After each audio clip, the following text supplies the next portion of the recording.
কুড়িগ্রামের ফুলবাড়িতে বিরল প্রজাতির একটি শকুন উদ্ধার করা হয়েছে। আর এই শকুনটি উদ্ধার করেছে পশ্চিম ধনিরাম সরকার পাড়া এলাকার স্থানীয় জনতা।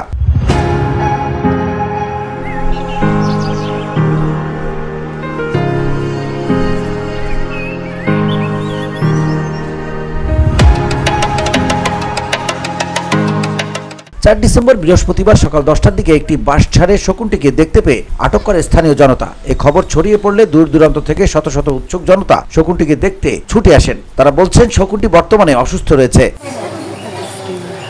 শকুন দেখতে আসা অনেকেই জানান, জীবনের প্রথম শকুন দেখছি। শকুনটিকে অসুস্থ মনে হচ্ছে তাদের দাবি। এই শকুনটি দেখতে ভিড় করেন শত মানুষ। তারা বলছেন অন্যান্য শকুনের মতো এটি নয়।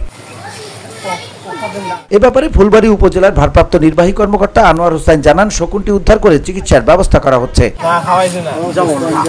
BOD Bangla news desk.